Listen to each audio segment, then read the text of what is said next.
নমস্কাৰ এই মুহূৰ্তত আহি পৰিছে অসমবাসী ৰাজ্যখনে একেবাৰে গুৰুত্বপূৰ্ণ খবৰ অসমৰ লাখ লাখ ধনী দুখীয়া পৰিয়ালৰ বাবে এটা ডাঙৰ খবৰ তাত যিসকলে নতুনকৈ অৰুণোদয় আঁচনি 3.0 আবেদন কৰিছে তেওঁলোকে কেনেকৈ গম পাব তেওঁলোকৰ নামসমূহ অন্তৰ্ভুক্ত কৰিছে নে নাই আৰু নতুন এটা আপডেট আহিছে অৰুণোদয় আঁচনি 3.0 লৈ সবিশেষ জানিব আৰু যিসকল নিবনুৱা যুৱক যুৱতী আছে তেওঁলোকৰ বাবে এটা ভাল খবৰ কাৰণ নিবনুৱা যুৱক যুৱতীসকলক দিব চৰকাৰে 2 লাখ টকাৰ পৰা 5 লাখ টকা পৰ্যন্ত আৰু এই কথা মুখ্যমন্ত্ৰী ডক্টৰ হিমন্ত বিশ্ব শৰ্মাই নিজ মুখে ঘোষণা কৰিছে সবিশেষ জানিব আৰু পিএম কিষাণ যোজনা 19 নম্বৰ কিস্তিধন কেতিয়া দিব আৰু কোনে লাভ কৰিব আৰু 19 নম্বৰ কিস্তিধনৰ পৰা লাখ লাখ কৃষকৰ নামসমূহ কৰ্তন কৰিব বুলি ইতিমধ্যে ঘোষণা কৰিছে গতিকে 19 নম্বৰ কিস্তিধনক লৈ কেইবাটাও নতুন আপডেট আহিছে সবিশেষ জানিব এই ভিডিঅ'ৰ মাধ্যমত গতিকে ভিডিঅ'টো সম্পূৰ্ণ চাওক আৰু ভালদৰে বুজি লওক তো বলক ভিডিঅ'টো আৰম্ভ কৰোঁ আৰু আজিৰ প্ৰথমটো খবৰ হৈছে ৰাজ্যবাসীৰ বাবে এটা ডাঙৰ খবৰ তাত লাখ লাখ দুখীয়া দৰিদ্ৰ আৰু মধ্যবিত্ত পৰিয়ালৰ বাবে এটা ভাল খবৰ বন্ধুসকল যিসকলে নতুনকৈ অৰুণোদয় আঁচনি 3.0 আবেদন কৰিছে তেওঁলোকৰ নামসমূহ অন্তৰ্ভুক্ত কৰিলে নে নাই অৰুণোদয় আঁচনিত কেনেকৈ গম পাব লগতে মুখ্যমন্ত্ৰী ডক্টৰ হিমন্ত বিশ্ব শৰ্মাই অৰুণোদয় আঁচনি 3.0 লৈ কৰিলে বিৰাট ঘোষণা আৰু নতুন এটা আপডেট আহিছে অৰুণোদয় আঁচনি 3.0 লৈ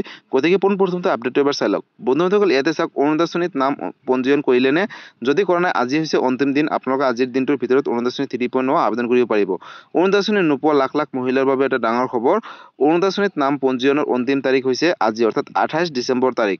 আৰু বন্ধুসকল যদি আপুনি নাম অন্তৰ্ভুক্ত কৰা নাই গাঁও সভাত গৈ শীঘ্ৰে অন্তৰ্ভুক্ত কৰক অথবা আপোনালোকৰ য'ত দায়িত্ব দিছে যাক তাৰ লগত আপোনালোকৰ নথিপত্ৰসমূহ প্ৰেৰণ কৰক অন্যথা নাপাব আপোনালোকে অৰুণোদয় আঁচনি ধন আঁচনিত আপোনাৰ নাম কিদৰে অন্তৰ্ভুক্ত হ'ব অৰ্থাৎ কেনেকৈ আপোনালোকে এপ্লাই কৰিব লাগিব অৰুণোদয় আঁচনিৰ হিতাধিকাৰী হ'বৰ বাবে নতুনকৈ নিৰ্ধাৰণ কৰা হৈছে যোগ্যতা অৰ্থাৎ কেইবাটাও ক্ৰাইটেৰিয়া দিছে চৰকাৰে প্ৰতিগৰাকী আবেদনকাৰী অসমৰ স্থায়ী বাসিন্দা হ'ব লাগিব তেতিয়াহে অৰুণোদয় আঁচনি 3.0 আবেদন কৰিব পাৰিব আবেদনকাৰী হাতত থাকিব লাগিব সক্ৰিয় আধাৰ কাৰ্ড আৰু ৰেচন কাৰ্ড আৰু আধাৰ কাৰ্ড থাকিলে আবেদন কৰিব পাৰিব ৰেচন কাৰ্ড থকা প্ৰতিটো পৰিয়ালৰ মহিলাই পাব এতিয়াৰে পৰা অৰুণোদয় আঁচনি 3.0 সুবিধাৰ সুযোগ আয়ৰ প্ৰমাণপত্ৰ নাথাকিলেও হ'ব কৰিব পাৰিব আপোনালোকে অৰুণোদয় আঁচনি 3.0 আবেদন ৰেচন কাৰ্ড থাকিলেই হ'ব বুলি ঘোষণা কৰিছে কোনে লাভ কৰিব অৰুণোদয় আঁচনি 3.0 আঁচনিৰ ধন বন্ধুসকল 45 বছৰৰ ঊৰ্ধ্বৰ বিধৱা আৰু অবিবাহিত মহিলাক দিয়া হ'ব অগ্ৰাধিকাৰ লগতে বিবাহ বিচ্ছেদিত আৰু অসহায় মহিলা পাব অৰুণোদয় আঁচনিৰ সুবিধা বুলি ঘোষণা কৰিছে লগতে তৃতীয় লিংগৰ ব্যক্তিৰ বাবেও থাকিব অৰুণোদয় আঁচনিৰ সুবিধা বুলি মুখ্যমন্ত্ৰী ডক্টৰ হিমন্ত বিশ্ব শৰ্মাই নিজ মুখে ঘোষণা কৰিছে লগতে বিশেষভাৱে সক্ষম ব্যক্তিৰ বাবে আছে অৰুণোদয় আঁচনি লাভ কৰাৰ সুবিধা বুলিও ঘোষণা কৰিছে লগতে পৰিয়ালৰ মূল উপাৰ্জনৰ বিশেষভাৱে সক্ষম বা অথবা 60 বছৰ ঊৰ্ধ্বৰ হ'লে পৰিয়ালটোৰ মহিলাগৰাকীয়ে লাভ কৰিব অৰুণোদয় আঁচনিৰ সুবিধা পৰিয়ালটোত কোনো HIV থেলচিমিয়া দুৰাৰোগ্য ৰোগী থকা পৰিয়ালৰ লোকে লাভ কৰিব অৰুণোদয় আঁচনিৰ সুবিধা লগতে অভিভাৱকহীন অৱহেলিত অকৰি মহিলাক দিয়া হ'ব অৰুণোদয় আঁচনিৰ অগ্ৰাধিকাৰ বুলি মুখ্যমন্ত্ৰী ডক্টৰ হিমন্ত বিশ্ব শৰ্মাই ঘোষণা কৰিলে বৃদ্ধাশ্ৰম বা আশ্ৰয় গৃহীত থকা মহিলা লাভ কৰিব এই অৰুণোদয় আঁচনিৰ সুবিধা অন্তোদয় অন্য যোজনাৰ হিতাধিকাৰীও অৰুণোদয় আঁচনিৰ সুবিধা লাভ কৰিব পাৰিব বুলি ইতিমধ্যে ঘোষণা কৰিছে বছৰি 2 লাখ টকাৰ বাৰ্ষিক আয় থকা পৰিয়ালে লাভ কৰিব এতিয়াৰে পৰা অৰুণোদয় আঁচনি 3.0 গতিকে বন্ধুসকল ইতিমধ্যে আপোনালোকে সকলোৱে গম পালে যে অৰুণোদয় আঁচনি 3.0 বাবে যিখিনি ক্ৰাইটেৰিয়া দিছে আৰু যদি এই ক্ৰাইটেৰিয়াৰ মাজত আপোনালোকে আছে তেনেহ'লে আপোনালোকে নতুনকৈ অৰুণোদয় আঁচনি 3.0 আবেদন কৰিলে আপোনালোকক অন্তৰ্ভুক্ত কৰিব বুলি ইতিমধ্যে মুখ্যমন্ত্ৰী ডক্টৰ হিমন্ত বিশ্ব শৰ্মাই নিজ মুখে ঘোষণা কৰিছে গতিকে লাখ লাখ দুখীয়া দৰিদ্ৰ আৰু মধ্যবিত্ত পৰিয়ালৰ বাবে এটা ভাল খবৰ আৰু কেনেকৈ গম পাব আপোনালোকৰ নামসমূহ অন্তৰ্ভুক্ত কৰিছে নে নাই চাওক বন্ধুসকল 2025 চনত হয়তো জানুৱাৰী বা ফেব্ৰুৱাৰী মাহত নতুনকৈ এখন লিষ্ট প্ৰকাশ কৰিব অৰুণোদয় আঁচনি 3.0 লিষ্ট এখন আহিব আৰু যদি সেইখন লিষ্টত আপোনালোকৰ নামসমূহ থাকে তেনেহ'লে লাভ কৰিব অৰুণোদয় আঁচনি 3.0 সুবিধা আৰু যেতিয়া লিষ্টখন প্ৰকাশ কৰে লগালগ মই ভিডিঅ' এটা বনাই আপলোড কৰিম তাৰ বাবে আপোনালোকে এই চেনেলৰ লগত জড়িত হৈ থাকিব আৰু সবিশেষ আপডেটসমূহ পাই থাকিব আৰু আজি হৈছে অন্তিম দিন অৰুণোদয় আঁচনি 3.0 আবেদন কৰাৰ বাবে আপোনালোকে যদি কৰা নাই তেনেহ'লে আপোনালোকে অতি শীঘ্ৰে আবেদন কৰক আৰু আজি পৰৱৰ্তী খবৰটো হৈছে ৰাজ্যবাসীৰ বাবে আন এটা ডাঙৰ খবৰ অৰ্থাৎ লাখ লাখ দুখীয়া দৰিদ্ৰ আৰু মধ্যবিত্ত পৰিয়ালৰ বাবে এটা ভাল খবৰ যিসকল নিবনুৱা যুৱক যুৱতী আছে তেওঁলোকক 2 লাখ টকাৰ পৰা 5 লাখ টকা পৰ্যন্ত দিব বুলি ঘোষণা কৰিছে আপডেটটো এবাৰ চাই লওক ব্যৱসায়ৰ প্ৰতি আগ্ৰহী যুৱক যুৱতীসকলৰ বাবে এটা ভাল খবৰ পুনৰ ৰাজ্যৰ যুৱক যুৱতীসকলক দিয়া হ'ব 2 লাখ টকাৰ পৰা 5 লাখ টকা পৰ্যন্ত বুলি ঘোষণা কৰিছে লগতে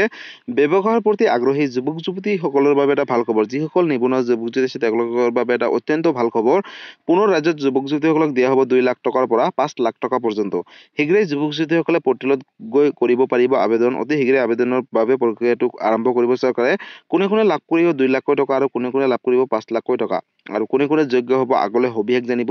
আৰু যদি আপুনি এজন নিবনুৱা যুৱক যুৱতী হয় তেনেহ'লে আপোনালোকৰ বাবে এটা ভাল খবৰ 1 জানুৱাৰীৰ পৰাই মুকলি কৰা হ'ব আবেদনৰ বাবে প্ৰক্ৰিয়া বুলি চৰকাৰে ঘোষণা কৰিছে লগতে প্ৰথম কিস্তি হিচাপে দিয়া হ'ব 1 লাখকৈ টকা অৰ্থাৎ আপোনালোকে ফাৰ্ষ্ট ইনষ্টলমেণ্ট 1 লাখকৈ টকা দিব আৰু দ্বিতীয় কিস্তিত দিব 1 লাখকৈ টকা অৰ্থাৎ 2 লাখ টকা হ'ব আৰু পৰৱৰ্তী কিস্তিত দিব আপোনালোকক 5 লাখকৈ টকা মুখ্যমন্ত্ৰী আত্মনিৰ্ভৰশীল অসম আঁচনি দ্বিতীয় পৰ্যায়ৰ বাবে আবেদনৰ বাবে প্ৰক্ৰিয়াটো আৰম্ভ কৰিব চৰকাৰে ব্যৱসায়ৰ প্ৰতি আগ্ৰহী যুৱক যুৱতীসকলৰ বাবে এটা ভাল খবৰ। যিসকলে নিবনুৱা যুৱক যুৱতী আছে তেওঁলোকৰ বাবে এটা ভাল খবৰ। পুনৰ ৰাজ্যত যুৱক যুৱতীসকলক দিয়া হ'ব 2 লাখ টকাৰ পৰা 5 লাখ টকা পৰ্যন্ত। শীঘ্ৰেই আপোনালোকে আবেদন কৰিব পাৰিব পৰ্টেলত গৈ। গতিকে লাখ লাখ নিবনুৱা যুৱক যুৱতীসকলৰ বাবে এটা ভাল খবৰ, কাৰণ ৰাজ্যত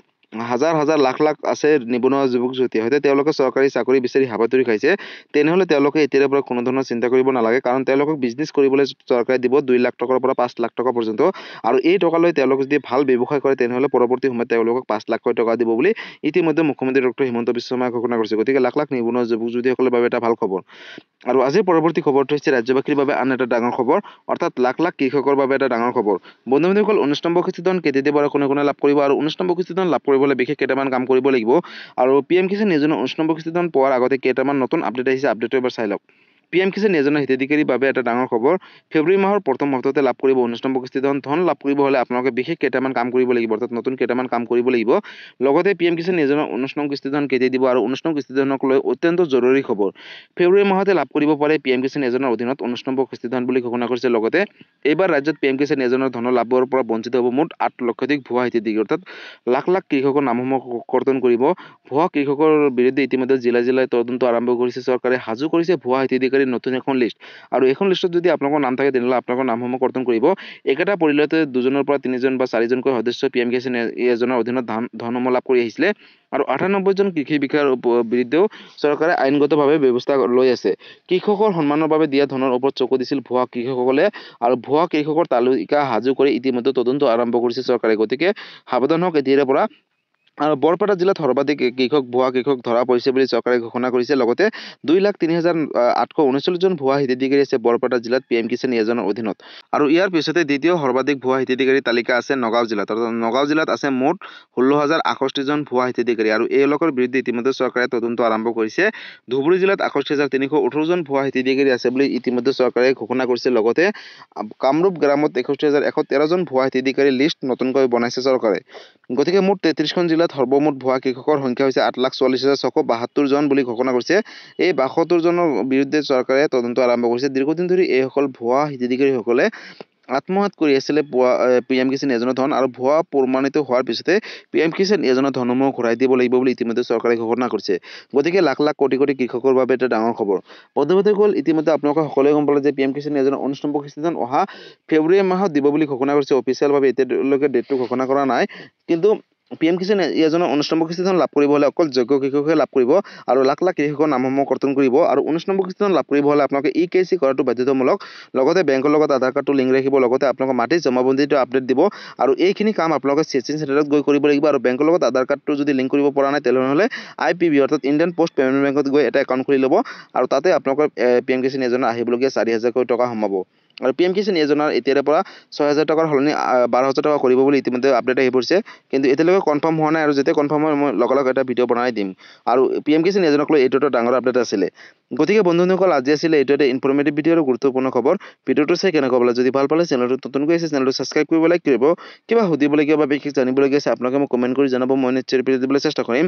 আৰু এই ভিডিঅ'টো আপোনালোকে সকলোৰে মাজলৈ শ্বেয়াৰ কৰি দিব, কাৰণ এই ভিডিঅ'টো সকলোৱে জনাটো উচিত বা চোৱাটো উচিত। আৰু যদি ফেচবুক পেজৰ পৰা চাইছে তেনেহ'লে ফেচবুক পেজটো ফ'ল' কৰিবলৈ নাপাহৰিব, আৰু ফেচবুক পেজৰ পৰা সকলোৰে মাজলৈ শ্বেয়াৰ কৰি দিব, আৰু ফেচবুক পেজৰ পৰা সুধিবলগীয়া থাকিলে কমেণ্ট কৰি জনাব। ধন্যবাদ। জয় আই অসম।